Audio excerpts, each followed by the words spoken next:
All right, what is up, Utah fans? This is Joseph back with the Utah Utes Football Digest. I am out doing some Sunday morning errands, and so I decided to make this video on my phone instead of waiting until I got home to do it at the computer. The big news is, guys, Isaac Wilson has hit the transfer portal.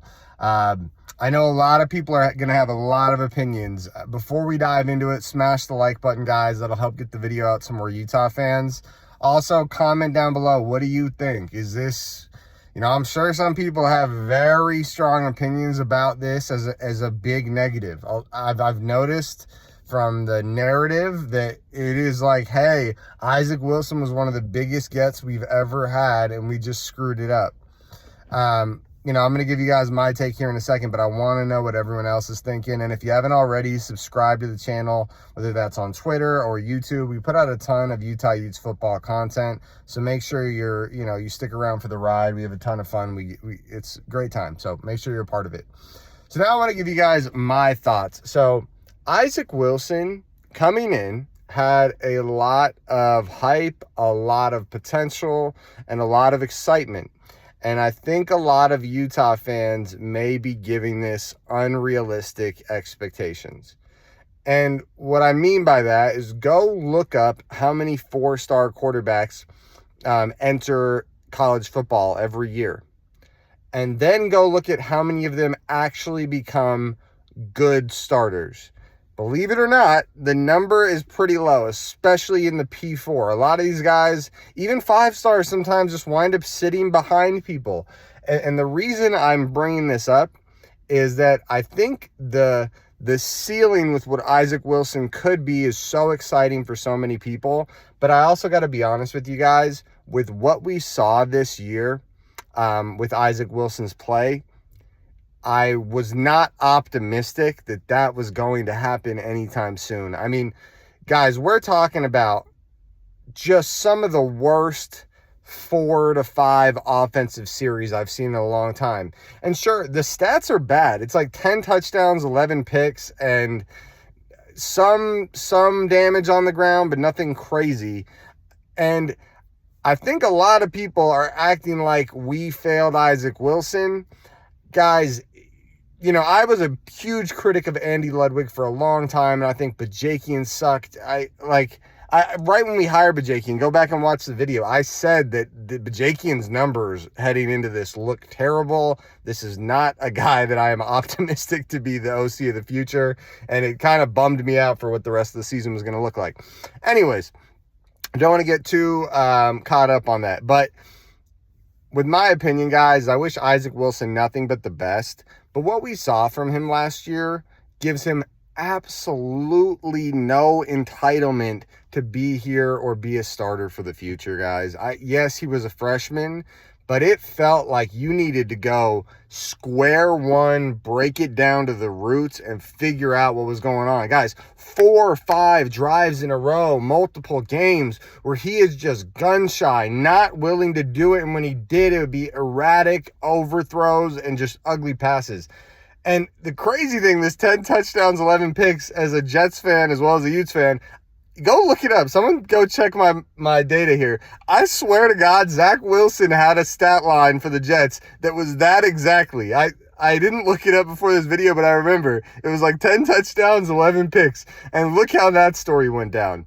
And so when you see a guy that far from making it click, guys, and again, nothing but the best for Isaac Wilson, but when you see a guy that far from making it click, you really gotta ask yourself how hurt you should be that it didn't work out. Like, I think there's a real world where Isaac Wilson transferring him is just as much us being like, hey, it's not working out, as it is him saying, hey, it's not working out. That was a really bad season, guys. And I debate that was significantly worse than Nate Johnson last year and significantly worse than Bryson Barnes last year. Obviously worse than Bryson Barnes last year. Not even close, really. Like, Bryson Barnes had the one really bad game in the Vegas Bowl against Northwestern. But outside of that, he had a pretty decent year. Like, there were bad games, but he had some ups and downs with some good games. Or Isaac Wilson had maybe one good game, and outside of that, a ton of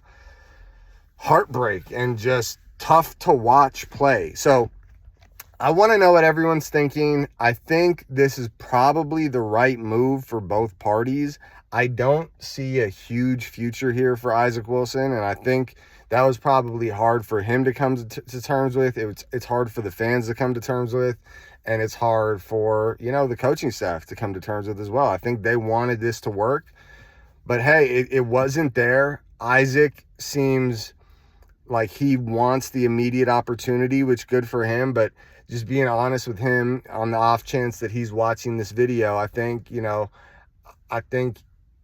he should be open to the idea that he needs to take some time. Like, go back and watch the film, bro. It was bad. It was. And I watched every play of every single game and wanted nothing but the best. And I'm a passionately optimistic person. I am always bright side, bright side, bright side. But 3-4 games in a row, I watched it with the brother as well, Zach Wilson, with 3-4 games in a row where you just can't get anything going on offense. It's not going to work, dude. It's not where it needs to be.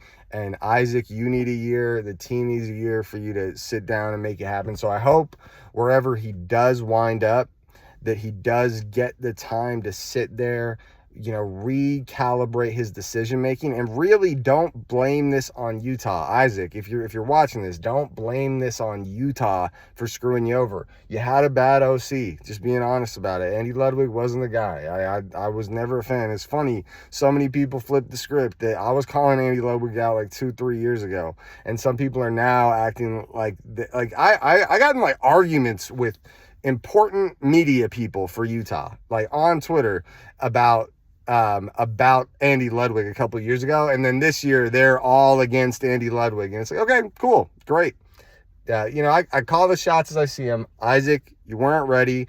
I really hope you take a step back and learn from the experience and tell yourself, like, hey, a lot of outside noise is going to be telling me that it was because of Utah and the bad offense. But Isaac, you were a big part of why the offense was bad.